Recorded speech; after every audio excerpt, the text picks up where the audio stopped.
দর্শক, ভোটের আর মাত্র 48 ঘন্টাও বাকি নেই এবং ভোট দিতে ভোটাররা স্বতঃস্ফূর্তভাবে নিজ নিজ এলাকায় নিজ নিজ বাড়িতে ফিরে যাচ্ছেন এবং যার স্পষ্ট দৃশ্যই ফুটে উঠেছে রাজধানীর সদরঘাট লঞ্চ টার্মিনালে।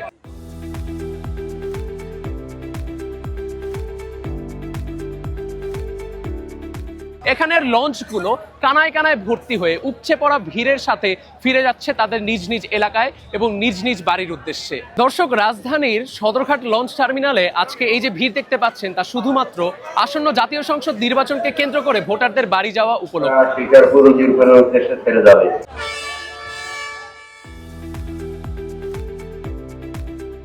তাহলে 12 তারিখে ভোটের ফয়সালাটা কার পক্ষে যাচ্ছে, চলুন তাই জেনে নেওয়া যাক।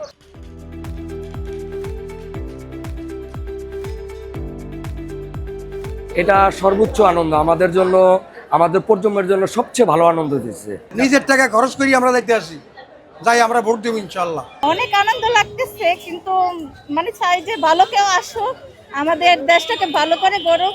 অনেক আনন্দ লাগতেছে, 7 বছর পর দেশে যেতে আসি, দেশে যায় ভোট দিব, ঈদের মতো লাগতেছে। পছন্দের প্রার্থী আমাদের ঠিক করা আছে, এটা আমাদের মনে মনেই আছে। আমার ভোট আমি দিব, যাকে খুশি তাকে দিব।